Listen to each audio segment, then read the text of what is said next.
caso, José Javier, Juan Carlos Monedero, ¿qué te ha parecido? El 15M como fecha nacional, como nuevo día de España. Bueno, yo le propondría lo del 2 de mayo, a lo mejor es un dato que él no conoce, pero Carlos Marx elogió precisamente el levantamiento de 1808 como un ejemplo de cómo la sociedad española tradicional era una sociedad mucho más popular y libre, y fue el gran error de Napoleón, que las del resto de Europa. Y es muy interesante recordar este análisis porque en general la izquierda española y en particular la generación brillantísima de Podemos lo desconoce. Es cuando él explica que el gran error de Napoleón en España no fue militar, fue político. Él pensaba que aquí la monarquía caería como en el resto de Europa e ignoraba que tradicionalmente esa España oscurantista, siniestra, cazurra, etcétera, había ido construyendo desde el ayuntamiento, del municipio de Barrañosera, al siglo IX, una red tan densa de poderes locales, provinciales, etcétera, que fue capaz de recoger la soberanía cuando estaba en el suelo, porque es que no estaba arriba, estaba en el suelo ya,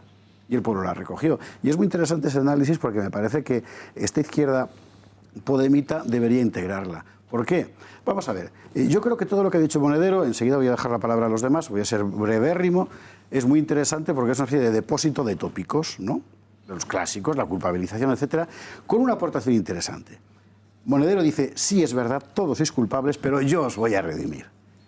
Esto es lo que le hace ciertamente peligroso, pero bueno, sería cuestión de otro debate. Pero ya que se quiere poner a redimir, que incorpore, por favor, la realidad histórica y la asuma. Respecto a la famosa brecha colonial, por ejemplo. Porque si en alguna vieja potencia no hay brecha colonial, es precisamente en España, porque aquello no fueron colonias.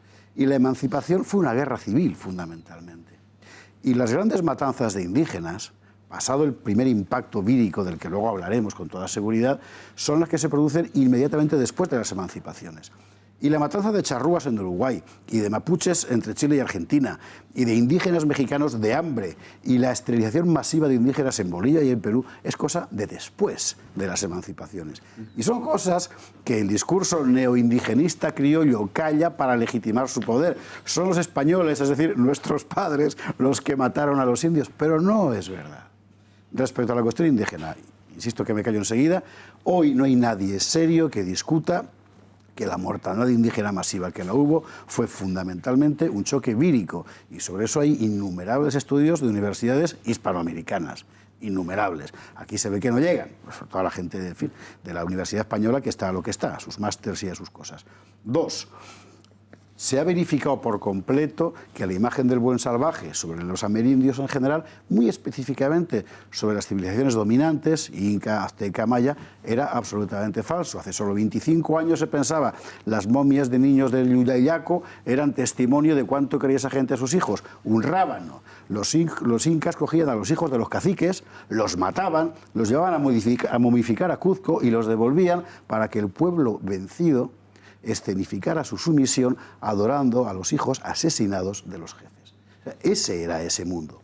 Razón por la cual cuando llegan ellos españoles, no son los españoles los que combatan a los indios, son unos caribes con Colón contra otros caribes, unos indios de actual Panamá con Núñez de Balboa contra otros indios, unos indios de México, tlaxcaltecas, cholultecas, etcétera, con Cortés contra otros indios de México, unos indios del Perú, huancas, chachapoyas, que se llamaban así, perdón, tallanes, etcétera, contra los incas. Esa fue la realidad de la conquista. No fue una operación de España contra los indígenas, sino fundamentalmente una operación de dirección política muy inteligente, por cierto, de una nueva élite que se imponía sobre la anterior con ayuda de buena parte de los indígenas, razón por la cual hoy en Hispanoamérica, y no por nuestras virtudes, o no solo, hay una enorme masa de población indígena o descendiente de indígena y en el norte no.